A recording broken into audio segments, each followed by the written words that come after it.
xarunta qiimaha badan noo furay xarunta guutaale oo ah runtii baahi aad iyo aad loogu baahnaa waa la socotiin anaga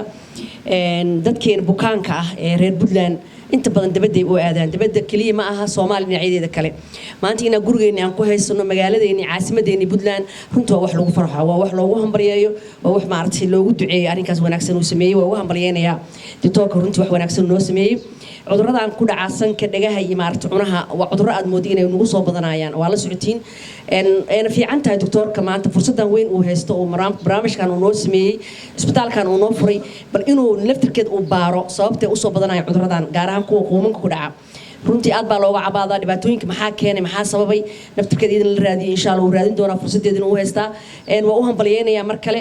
waxaan u baahneen baahi weyn aan u qabnay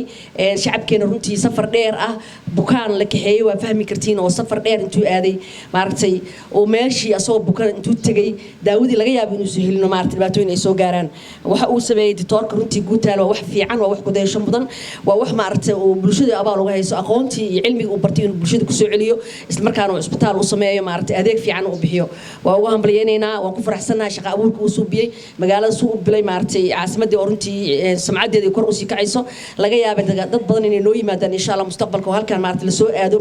maadaama uu asaga waxyaalo badan oo casri uu ku soo hordhiyay aqoontiisina ay aad u sareyso xirfad fiican uu hayo waxaan rajaynayaa magaalooyinka maartay anaga aan aadi jirnay maanta noo imaan doonaan oo Puntland maartay insha Allah soo